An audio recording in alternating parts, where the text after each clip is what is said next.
104 matches, 16 cities, 3 countries, 1 summer. The 2026 World Cup is so large that no single country on Earth could host it alone. Not the United States, not China, not any nation that has ever hosted before. That's not an exaggeration, it's the math.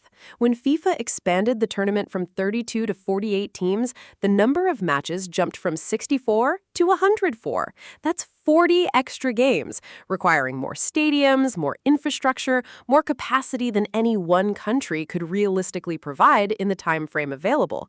So, for the first time in history, 3 countries are sharing the tournament. And the way they split it, who gets what, who hosts the final, and why Chicago refused to participate, is a story most fans have never heard. It didn't start as a 3-country plan. In the early stages of the 2026 bidding process, the United States, Canada, and Mexico each considered submitting individual bids, 3 separate proposals, 3 separate pitches to FIFA. The United States was the obvious frontrunner. It had hosted in 1994, it had the stadiums, and it had the television market FIFA wanted. But then, someone did the math. A joint bid would be stronger, not just logistically, but politically. A unified North American bid would be harder for FIFA to reject than 3 competing ones, and it would guarantee that all 3 nations' football markets would be activated simultaneously. In 2017, the 3 football associations officially merged their bids under a single slogan, United as One. The joint bid defeated Morocco's rival proposal in the FIFA vote in June 2018, with 134 votes to 65. The key selling point wasn't novelty, it was practicality. Every stadium in the bid was already built, required no major construction, and averaged over 68,000 seats in capacity. Compare that to Qatar 2022, where an entire infrastructure had to be created from scratch at a cost estimated at over $200 billion. The North American bid cost a fraction of that. FIFA had one other major reason to say yes: money. The World Trade Organization estimated the 2026 tournament will generate $80.1 billion in gross output across the 3 countries. That number made the decision straightforward.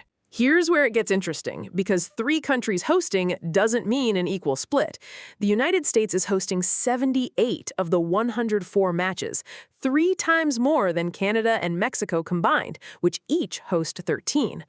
The quarterfinals, semifinals, and the final are all played on American soil. The U.S. cities are Atlanta, Boston, Dallas, Houston, Kansas City, Los Angeles, Miami, New York, New Jersey, Philadelphia, San Francisco Bay, and Seattle. Canada hosts in Toronto and Vancouver. Mexico hosts in Guadalajara, Mexico City, and Monterrey. FIFA divided the host cities into 3 regions, Eastern, Central, and Western, to prevent teams and fans from having to travel excessive distances between matches. A team playing its group stage games in Los Angeles won't suddenly be sent to Toronto for the round of 32. The final will be played at MetLife Stadium in East Rutherford, New Jersey, home to the NFL's New York Giants and Jets, with a capacity of over 82,000. And one city that was expected to be in the mix didn't make it at all. Chicago, which hosted the opening match of the 1994 World Cup at Soldier Field, refused to bid for 2026, citing the economic demands FIFA placed on host cities. The conditions FIFA requires, stadium exclusivity zones, tax exemptions, brand control, were too costly for the city to justify. Chicago walked away before the process even started. While the final goes to New Jersey, the opening match goes somewhere far more historically significant. Estadio Azteca in Mexico City will host the opening match of the 2026 World Cup, and in doing so will become the first stadium in history to host matches at 3 different men's World Cups.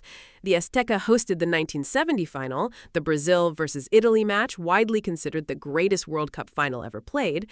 It hosted the 1986 tournament, where Diego Maradona scored both the Hand of God goal and the goal of the century in the same match against England. Now, in 2026, the same stadium opens the biggest World Cup in history. No other venue on Earth has that resume, and no other venue likely ever will, because the chances of a single stadium hosting 3 separate World Cups across 56 years will almost certainly never be replicated. 3 countries, 16 cities, 104 matches, 1 trophy. The 2026 World Cup is not just the biggest sporting event ever organized, it is a logistical experiment that has never been attempted at this scale. And it's happening right now, across 3 time zones, in stadiums built for American football that are about to host the world's game. Subscribe, because we're covering every angle of this tournament every week until someone lifts that trophy in New Jersey.